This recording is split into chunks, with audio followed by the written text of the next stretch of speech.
So where we left off, we were at Mount Sinai, and we had talked about the relationship of the law to us under the new covenant. But now we're just going to look at some of the things that were in the law that are significant. First, there was a great deal of instruction that you'll read on the tabernacle, how to build it, details of exactly how everything should be made, what materials should be made of, and so on and so forth. And so you'll read through that, and that's going to give you a lot of good information. When you're going through information like that, it's not necessarily that you're going to find a great deal of devotional material in it. Some people try to bring out significance to numbers and stuff like that, and there might be some significance to some of those things we'll talk about. But really, by taking the details, by giving so much detail, we can create models like this of the tabernacle and get kind of a sense of what it was, and begin to realize what God is trying to communicate to us through the tabernacle. So last time, I should say, we talked about the shadow and substance that we have within Scripture. The author of Hebrews, in unpacking that concept of shadow and substance, says, "Did not God say to Moses, make the tabernacle according to the pattern that was shown to you on the mountain?" So the idea with that is that when we have the creating of the tabernacle here, God is basing that on what is happening in heaven, a reality of something in heaven. So as we study the tabernacle and the details about it, we should be realizing it was God's intent to reveal truths to us about approaching Him in the heavenly tabernacle through what was necessary to approach Him through the earthly tabernacle. And that's why the tabernacle and how it's shaping what is there has shaped, in a sense, how I see myself as I approach God and as I come to Him in prayer. And so these details, when you put them together and like see the models and think through what was necessary, does have some meaning for us. It's not just random measurements of boxes and stuff like that, but we can actually begin to visualize it. So as you would come to the tabernacle, the front gate into the tabernacle, the entrance of the tabernacle, would always point east, and the temple would also point east. So sometimes our brain, for me at least, when I would look at the map of Jerusalem and see, Jerusalem all being on the west side of the Temple Mount, I always imagine you'd come in the gates of that from the city and you'd see the front of the temple, but the front of the temple was on the opposite side, and it was facing the Mount of Olives because it always faced east to the sunrise. As you would walk in, you would come to the bronze altar, and so the very first thing you encounter is the need for a sacrifice and the need for atonement and the need for purification before you can approach the tabernacle. When you're in the book of Revelation, you hear about the altar. They talked about the souls that were under the altar, and we'll reference that in just a little bit. But you can see that even as you go through Revelation, there's different aspects of the tabernacle that are mentioned. So you start to pick up, if you're paying attention, that John is in a heavenly version of the tabernacle as he's caught up there by God. There is the bronze sea that was used for ritual washings. There were different things that they had to do to wash their hands and such for the priests to prepare themselves so that they weren't unclean. So they had to be ceremonially clean in order to enter into the tabernacle. This is not something that's unique to Israelite religion. Other pagan religions, they had the idea of having to be clean and having to be ceremonially clean to approach God. However, it's interesting the difference of what was required in the pagan religions versus what we see in Scripture about what was necessary to be clean to approach God. So the bronze C, there's some, you could say that the altar is kind of like the cross. So as we approach God, there's first that understanding of I have sin, I have those things, and the altar shows that there's atonement. So I think of the cross, the bronze C, and the making me clean is similar to, anyone want to guess? Come on. It's water. That should help. Baptism. Baptism. There you go. All right. So there's like the dipping. In fact, you just see this dipping coming up in the New Testament. You know, John the Dipper, like he's actually, you know, because that's what baptized means. It just means it's Greek for dipping. And so it's like you have this dipping that's happening and this washing that's happening. Well, ceremonially, when they built the temple, there were these baths that they called mikvahs, and you would walk in and you would go down and submerge yourself and come up to make yourself ceremonially clean. So the concept of baptism has to do with this ceremonial cleansing as well. Then you would enter into the tabernacle. You're going to have the golden lampstand on the left, and the table of showbread on the right, and then the altar of incense right in the middle before the curtain that closed off the Holy of Holies. And then inside the Holy of Holies would be the Ark of the Covenant. Outside you have this border that went all the way around. And in this courtyard, you know, the things we often don't think about when we imagine this is they're slaughtering hundreds of animals at various times in this courtyard. So this was almost like a slaughter yard when you try to picture it in your head. So the brazen altar, I don't know if I did. Do I have a picture of? No. So if you had a 6-foot priest, he'd be about this tall next to the brazen altar. It was square. It was pretty much, you had the sides that they were made of wood, but then coated in bronze. The middle was open. It had a grate, a metal grate that would hang inside of it. And then down below the bottom, you had a tray that would catch the ashes, and that would be cleaned out and replaced and such. And so as you had the horns of the altar on all 4 corners. This is where when you're reading through, once David dies and Solomon comes to power, we're going to read that Joab ran to the tabernacle and clung to the horns of the altar, which was a sign of wanting to be forgiven and have his life spared. His life was not spared, but that was, you know, what they mean by the horns of the altar. In the book of Revelation, when it mentions the altar, what is one of the things that it says? He heard something coming from somewhere in relationship to the altar. Voices of the martyred saints. Yep, voices of the martyred saints coming from where? Underneath the altar. So what's underneath the altar? The ashes. So the idea of hearing them coming from underneath the altar is the idea that they are those that were offered as sacrifices for the name of Christ, and they're ashes, you know, they're the ashes below the altar now, and so they're crying out, having already been offered, saying, when will we be vindicated? When will you bring justice for us, since we were killed unjustly? But that picture of the voices, that's why it says they're crying out from under the altar. Sometimes people are like, why would they be under the altar? It means that they were already sacrificed and had gone through to the tray below. So then you have the bronze C. It was in 2 pieces. You had the bowl and then you had the pedestal. And the priests would go and use that to wash their hands, to wash various aspects of the sacrifices. So some of them they would basically take the animal, butcher it. A lot of the sacrifices were taking a portion of the animal and putting it onto the altar. So they would sometimes use that water to rinse off that part to make it ceremonially clean, and then offer it and such like that.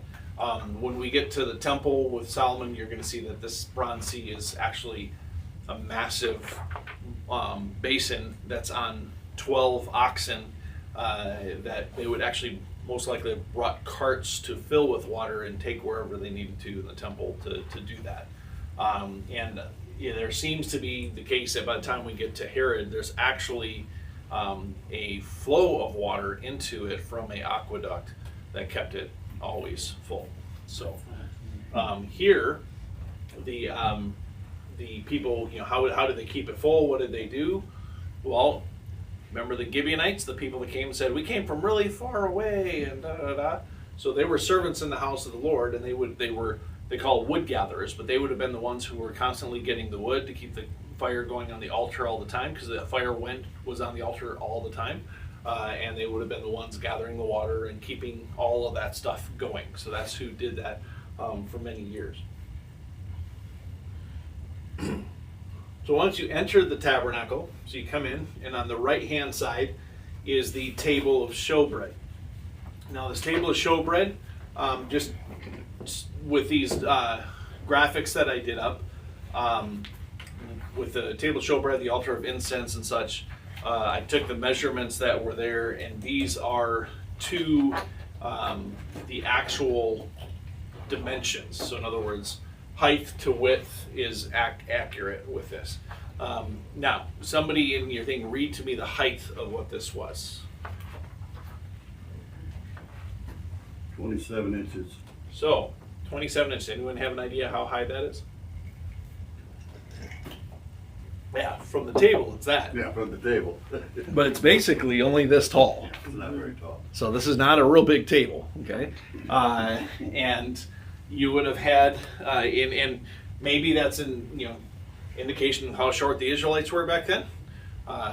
Because they may have been all around more like 5 foot, which is why when they entered into Israel, like giants in the land, and they actually were almost our size, or my size at least, me and Jeremy. So, especially you, but no.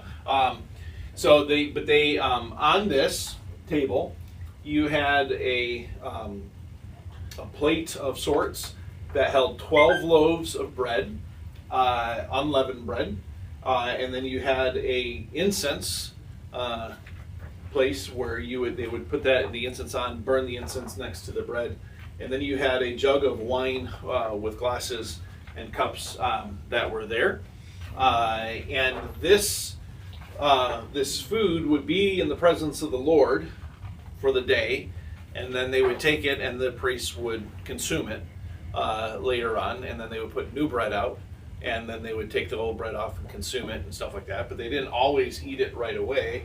And this is the bread then that David receives from the priest at Nob to feed his men.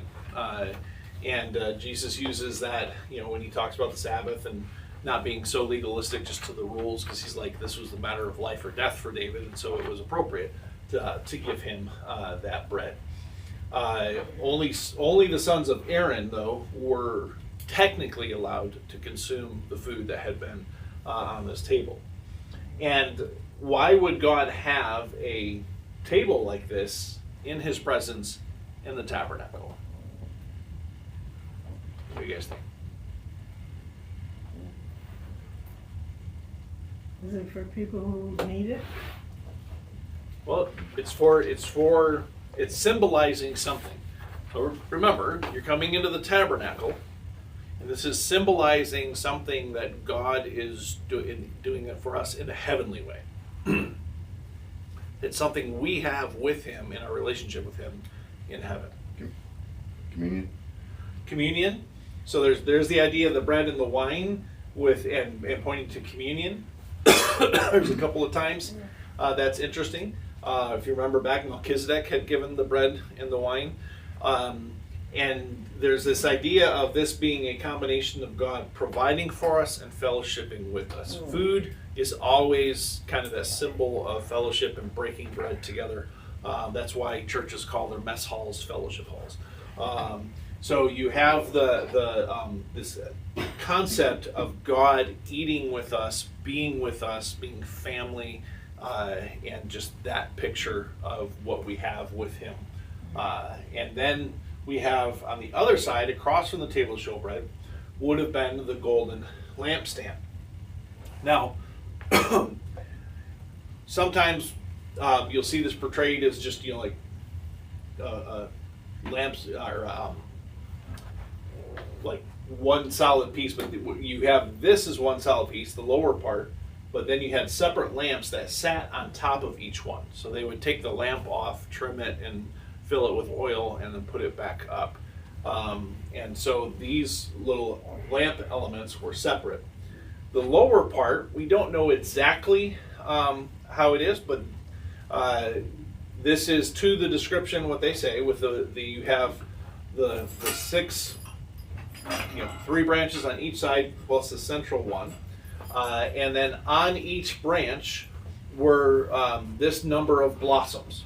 So, and it was, some have portrayed this more to look like an actual tree, so it's not nice and formal with the U shape, but actually looking like branches of a tree, which would make sense. It was hammered from one solid piece of gold. So everything from here up to the top was solid gold. These were the only thing separate. And in doing that, to create almost more of a tree look, might have been prettier and more amazing. But by having it be looking intentionally like a tree, you have kind of that idea of almost like the tree of life. And then the light on top of it is that light of the truth that goes out. And then when you think about this, how many are there? 7. Okay.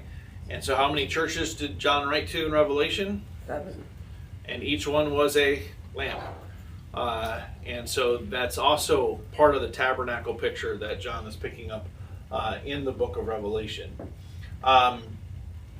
Any of you thought that there was supposed to be one more branch? Because when you get to Hanukkah, how many are there? 8. Yeah, there's 8 with the 9th in the middle. Anybody know why? Not? We're going to find out later when we get to talking about the holidays. So, you have this lampstand that's there. Then you have the altar of incense. And so the altar of incense would have stood right before the entrance into the Holy of Holies. And this as well would have been about the height that we had on the table of showbread. It also had 4 horns on it. And so when these things were cleansed with blood each year, there was, on the Day of Atonement, blood was applied to the horns of this altar. It was applied to the horns of the other altar. And so every year these were cleansed with the sacrifices.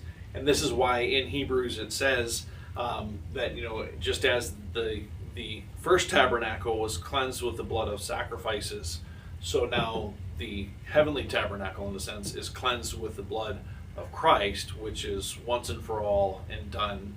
And so it uses that whole picture of how these things are cleansed and made clean by the blood of Christ, but it would have been made clean by the blood of the bulls that had been offered on the altar. So the priest would have taken blood from what was offered on the altar. They apply it to their big toe, their thumb, and their ear, and they would then walk in with the blood, and they would apply it to this altar. And then on the Day of Atonement, they would actually go into the Holy of Holies and apply it on the ark as well. And so, just as these things are constantly being cleansed, we have been fully cleansed by the blood of Christ, and so we don't have to do it over and over and over again. It's been done and accomplished. The altar of incense, when you get to the book of Revelation, what is the incense there? Refers to the incense. What is it? Prayers of the saints.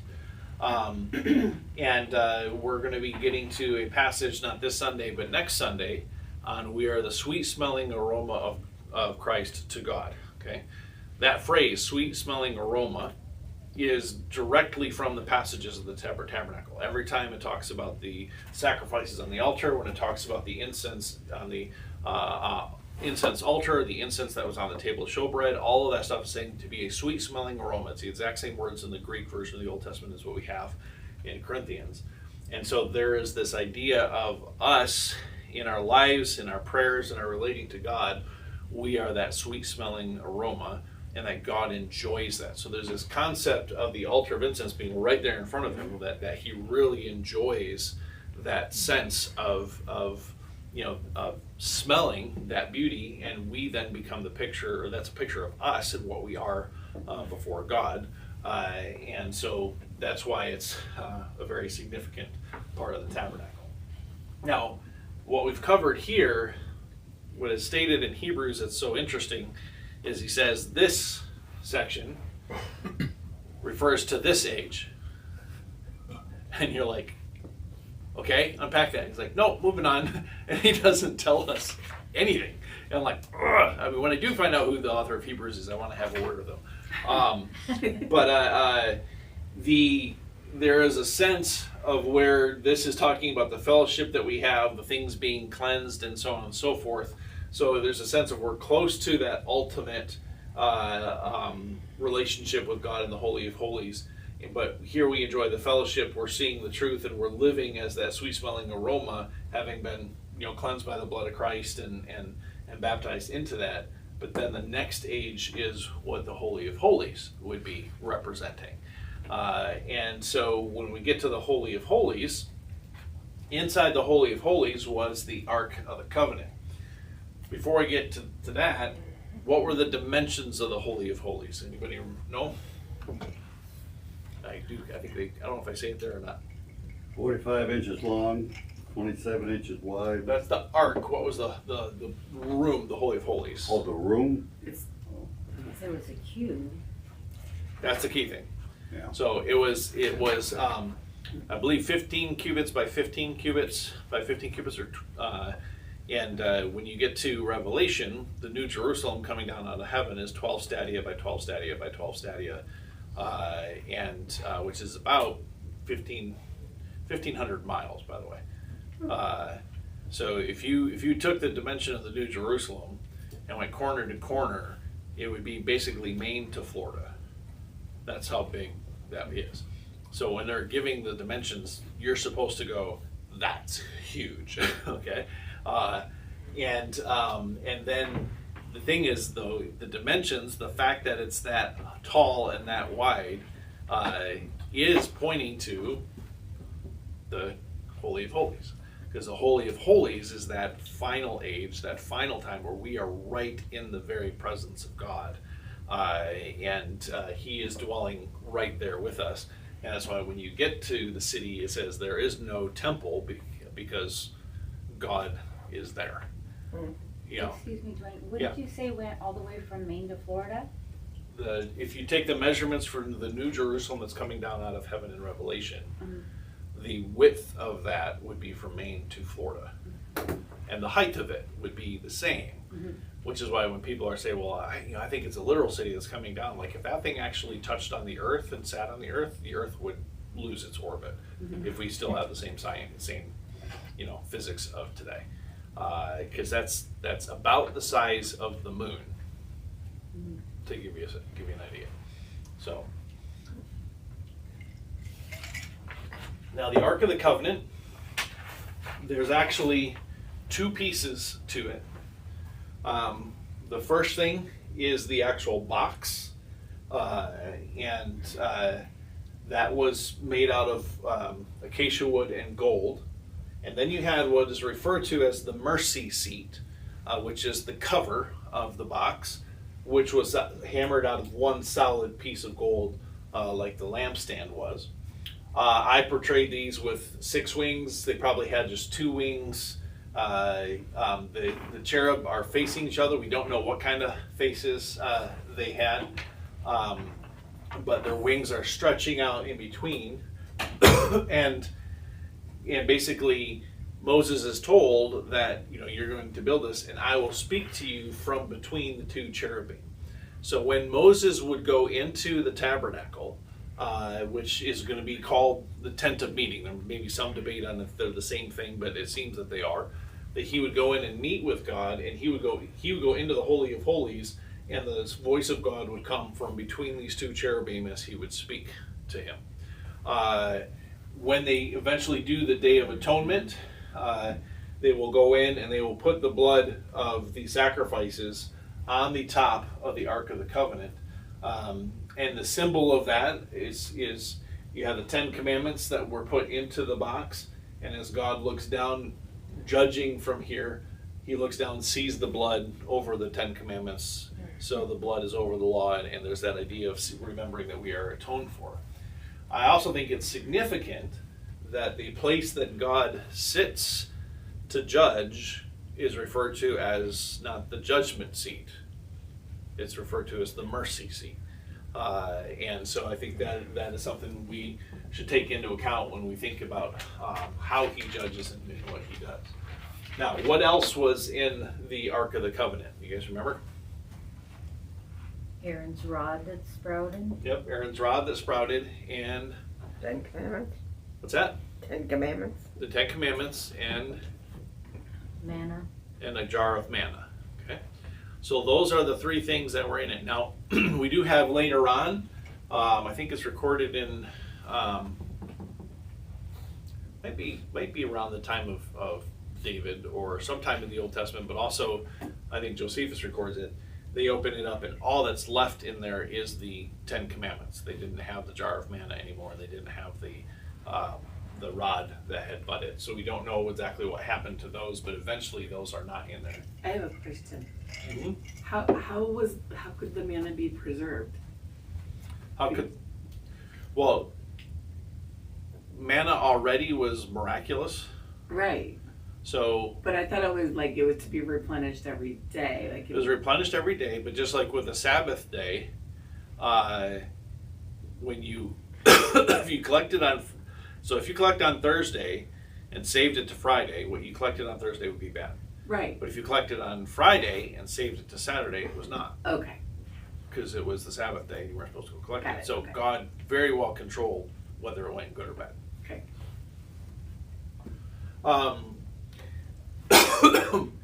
The Ark of the Covenant is what the Philistines take captive. It comes back under David. And then the Ark of the Covenant is there throughout the Old Testament. We do not know what happened to it after Babylon. We do know that Pompey, when he came through in about, I think somewhere between 50 and 0 BC, he actually walked into the temple, and it's interesting because he walks right into the Holy of Holies, and you think, well, why didn't he die? One, he didn't know the law, and you could do that in pagan temples as long as you then did the correct sacrifice to the gods to appease them. And when he walked into the temple and looked, he walked out and gave thousands of animals to, basically cleanse the temple again. So he gave everything that was necessary to cleanse it again. And so that might be why he didn't die as he walked in. But it is recorded that when he walked into the Holy of Holies, it was totally empty. So either the priests had moved the ark at that point, or they never found it again after Babylon. So we don't. That's why you have all the mystery around the ark and where it's at now. There is a place in Ethiopia that claims to have it, which is not entirely impossible that they do, but they won't let anyone see it, kind of thing. But it's a mystery. We have no idea. So as you'd walk in, this is kind of a cheesy depiction because it's not all nice and angled, but this is about to scale. So you would see so in other words, when I measure how big the altar of incense is, and then how high I said the curtain would be and stuff like that, this would be about to scale. So this is about how it would look. The walls were made of panels of wood that were covered with gold. So the walls of the tabernacle would have been golden. The tarps and the parts of the tent that went over were made of a variety of different cloths and materials. One of the materials used for one of the layers was sealskins. So this is a pretty substantial covering that went over the tabernacle. It would have probably kept it actually decently cool out in the desert because it was not getting any of the heat of the sun and such.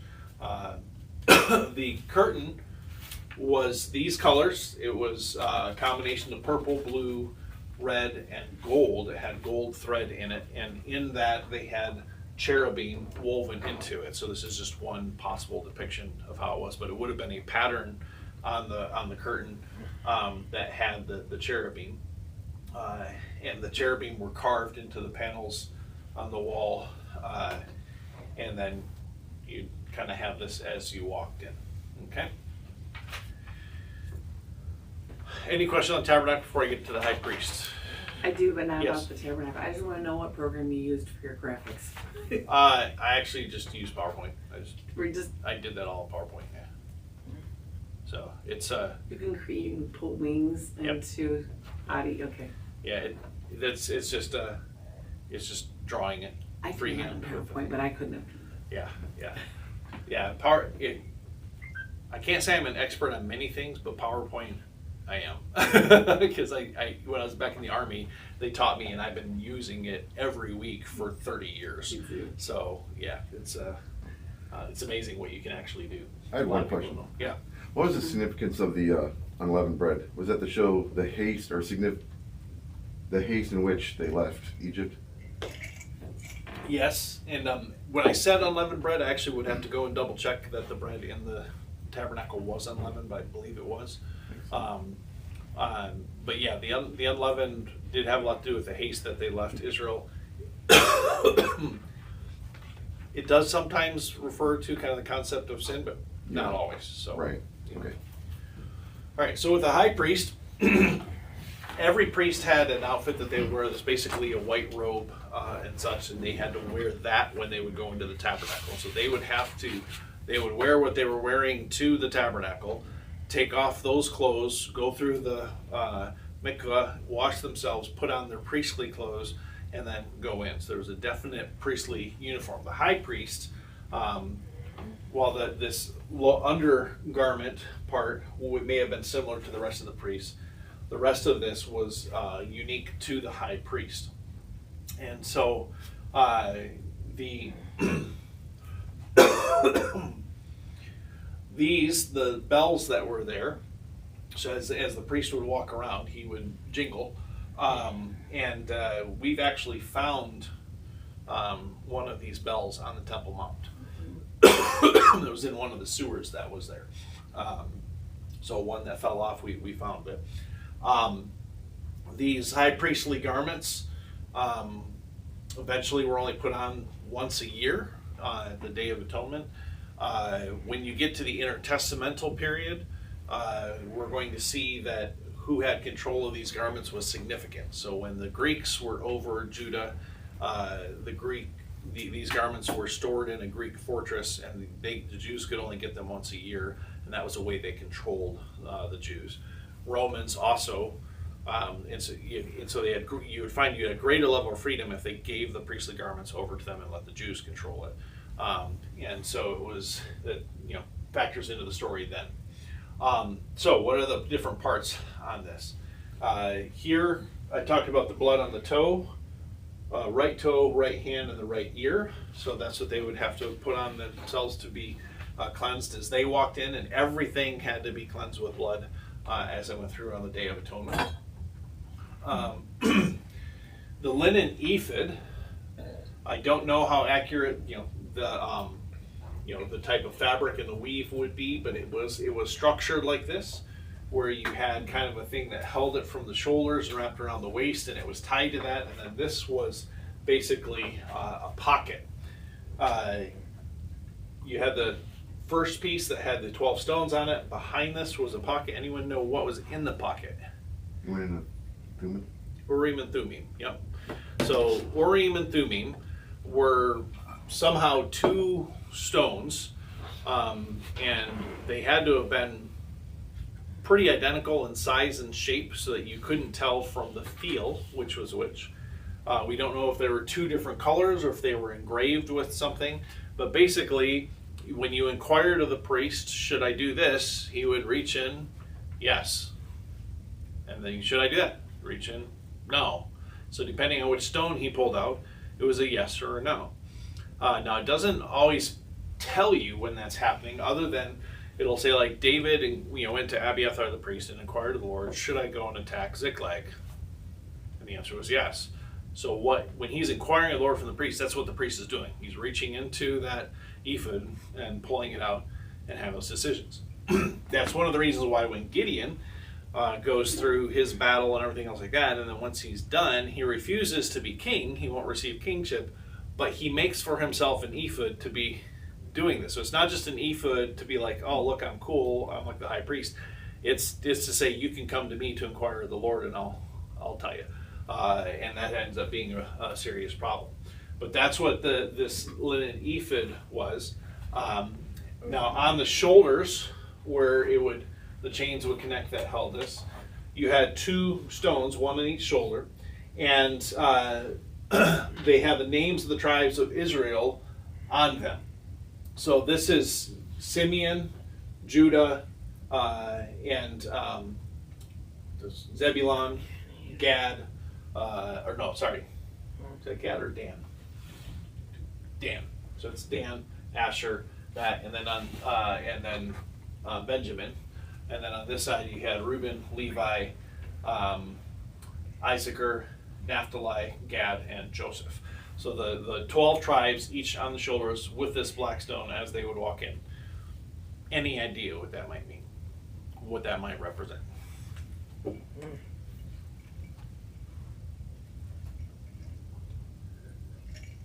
He's bringing in blood of a sacrifice to atone for Sin. and you have these black stones carried on the shoulder of the high priest. So it's symbolizing, it seems, how the priest would carry the sins of Israel in with him to intercede for Israel. Then on his breastplate, you have these 12 stones, gemstones, that were put into mountings and put onto here. Each one of those were engraved as well with the names of the tribes of Israel. What would be the significance of those, you think?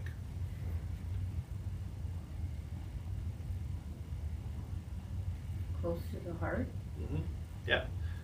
It's kind of this idea, you're going in, you're interceding for Israel, you're showing how they are, the heart, the love, the care for the tribes of Israel, carrying out their sins in. So this is kind of the symbolism that you would see in what's happening with the high priest. We're not always told that symbolism. There's almost an obviousness to it, so we have that. But you can't say with authority this is always what it is. But when you're studying these are some of the things that you can glean from this, because we know it is supposed to be symbolizing these things. Now the high priest he himself is a picture of what? Lord. Of Christ. And so this is where you see Christ taking in our sins, and he has, us on his heart, kind of thing. Now with these gemstones, we have two records of the gemstones in Exodus, and then you have in Ezekiel, there's a passage that talks, it's often seen as talking about Satan, and saying that he was in Eden, he was adorned with every precious jewel, and it names the jewels. Now in our English versions, which are following the Hebrew versions, there's 9 gemstones. In the Greek version, it's 12, and it's the same 12 gemstones as the high priest. And this is why some people say that, Satan was a guardian cherub who was like the high priest in the worship. Like when you hear people saying that, that's where they're getting it from. They're getting it from this concept that here they think Satan's being portrayed in Ezekiel 28, and if Satan's being portrayed with the high priestly stones, he must have been some important function of, for God's people. Then you get to the 12 stones in Revelation of the foundation of the city. And basically, if you go in English, you go back and forth, and even somewhat in just the Greek, you wouldn't say, oh, these completely line up. But if you look up the stones, you realize they do. So, like the chrysoprase that is mentioned in English, and anthrax, which is mentioned in the Old Testament from the Greek, they're different words, but this is chrysoprase and this is anthrax, which is turquoise, and you'll see they look the same. And so if you actually look up the stones, you'll see that all of the lists of gemstones that have the 12 gemstones, they're all the same. And so they all kind of, so that's when you can be more confident that these lists of gemstones are referring to the 12 tribes of Israel every time, because that's what was on the breastplate. So, the sacrificial system. There was burnt offerings, grain offerings, fellowship offerings, sin offering, and guilt offering. A guilt offering and a sin offering were typically required every year, and so these being mandatory. Both of these, you have the sin offering is primarily focused on unintentional sins, and then the ritual impurities that happened that were unavoidable. And so this was a mandatory thing every year, just to be in the presence of God, because God was present with them. And so they had to be doing these. So you're sacrificing all the time for sins you don't even know you're committing, just because you want to make sure that you're clean before the Lord. The guilt offering was the only one that is actually for intentional sins. So when you sin knowingly, then you kind of know you're guilty, and you have to go and not just offer the guilt offering, but make restitution for whatever you're guilty of. So you can't make restitution when you don't know what you're guilty of, but you still are guilty of something, so you have to do the offering. And then the things that you are aware of, you have to do the guilt offering and make restitution. So these are the two that were mandatory that you had to do. And there's also this important thing for us then in these offerings, is to realize that as we go to God, when we know we've done something wrong, just going and asking for forgiveness is not the fullness of what God is wanting. You have to ask for forgiveness, and you have to make restitution. There's a way that you have to repair. So you can't say, Lord, forgive me because I was really mean to Joanna at work, and then, oh, I'm forgiven, and then never go talk to Joanna again. Like that's not okay with God. That's why Jesus teaches, if you know that a brother has something against you, leave your sacrifice there and go take care of that. No, he's saying take care of the restitution first before you even come and do your sacrifice, because you guys do the sacrifice and think you've done enough and you don't get it. The fellowship offering and the grain offerings, these were the grain offerings were thanksgiving for God's provision. So typically the grain offerings would be brought during the holidays that celebrated the harvest. When God gave an abundant harvest, they would go and they would bring the grain.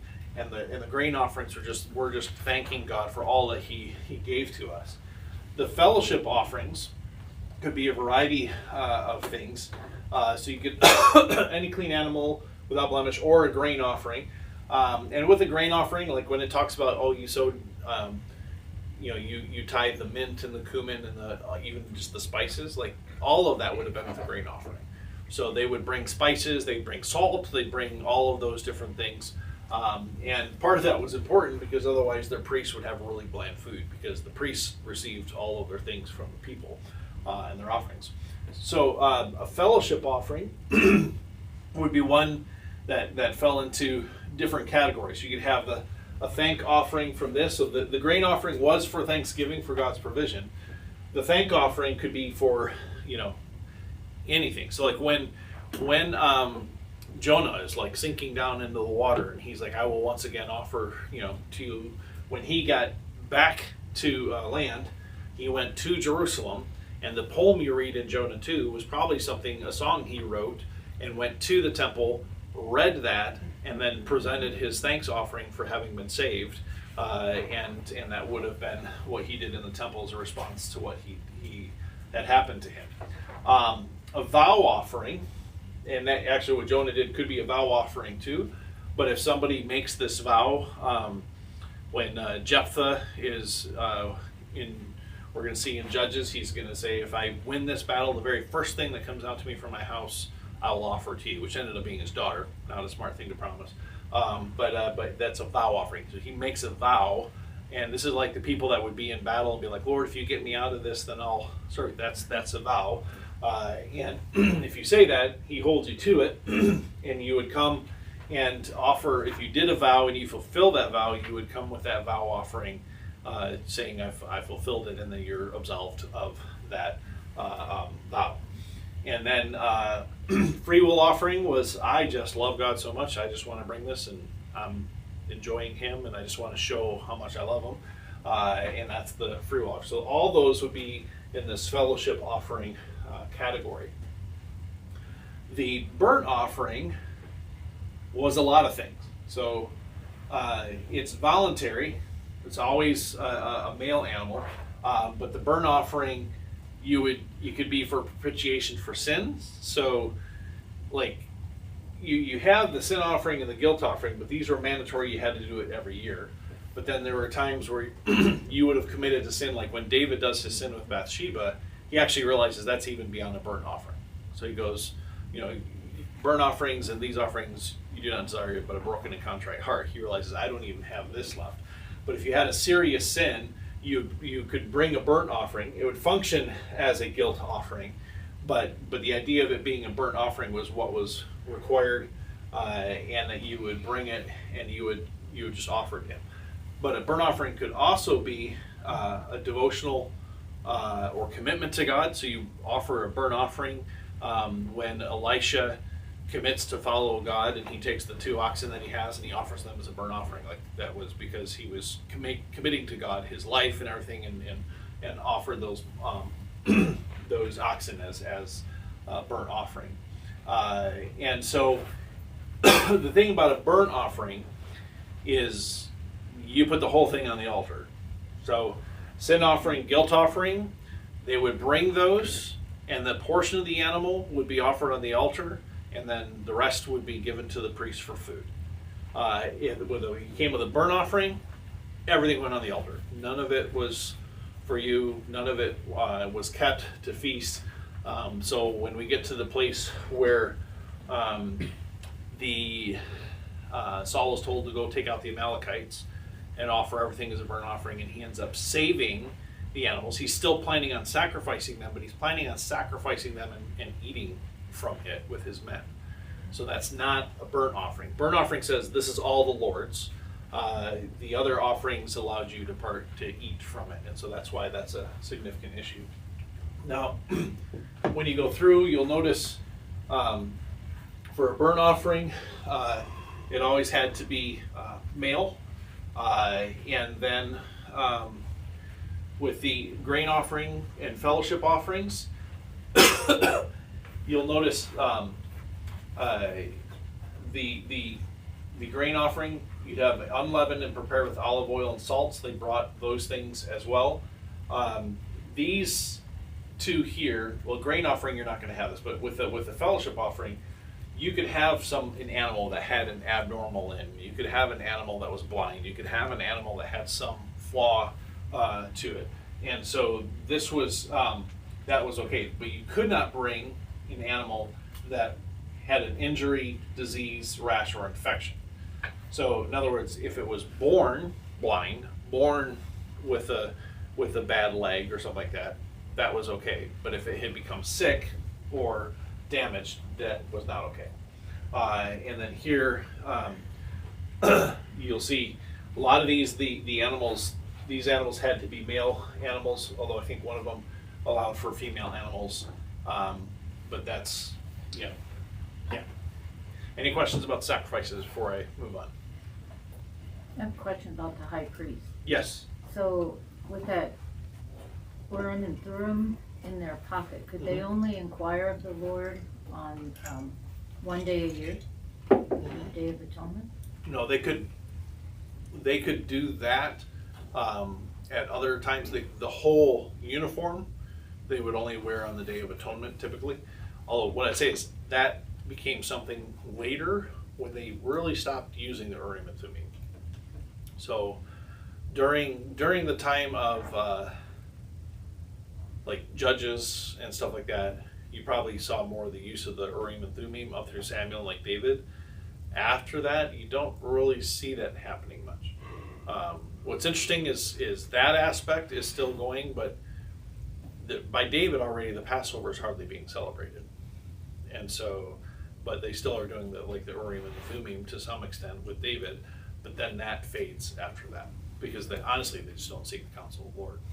So I did also forget. I guess I just didn't have a slide. The high priest had a turban on, and on that turban was a gold plate that would say "Holy unto the Lord," and so he had to wear that as well.